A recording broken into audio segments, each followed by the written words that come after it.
అందరికీ హాయ్ అండి. ఈరోజు వీడియోలో హెల్దీ లడ్డు రెసిపీ చూపిస్తాను. కాల్షియం, ఐరన్ పుష్కలంగా ఉంటుంది.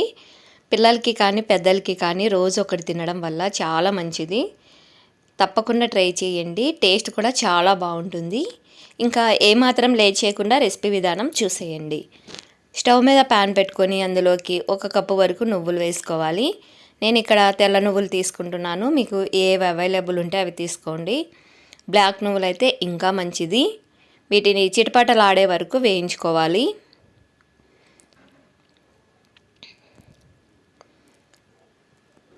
మరి ఎక్కువ కలర్ వచ్చే వరకు కాకుండా జస్ట్ చిటపటలాడే వరకు వేయించుకుంటే సరిపోతుంది.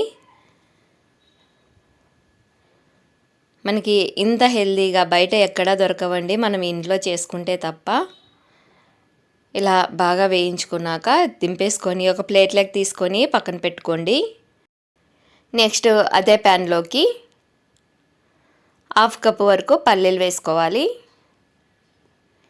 వీటిని కూడా సిమ్ ఫ్లేమ్లో దోరగా వేయించుకోవాలి. మనం ఏవైనా పప్పులు వేయించుకునేటప్పుడు సిమ్ ఫ్లేమ్లో వేయించుకోవడం వల్ల ఈవెన్గా వేగుతాయి, లోపల వరకు బాగా వేగి టేస్ట్ బాగుంటాయి.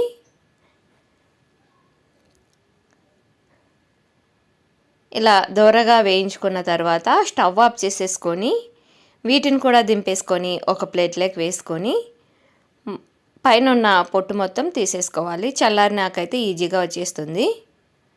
ఇలా తీసేసుకున్నాక వీటి రెండింటిని మిక్సీలోకి వేసుకొని మెత్తని పౌడర్ లాగా గ్రైండ్ చేసుకోవాలి. మిక్సీ జార్లోకి ఫస్ట్ నువ్వులు వేసుకొని మెత్తగా గ్రైండ్ చేసుకోవాలి.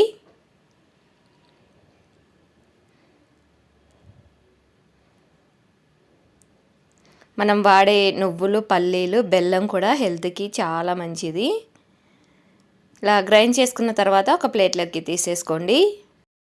నెక్స్ట్ అదే మిక్సీ జార్లోకి పొట్టు తీసి పెట్టుకున్న పల్లీలని వేసుకొని మెత్తగా గ్రైండ్ చేసుకోవాలి.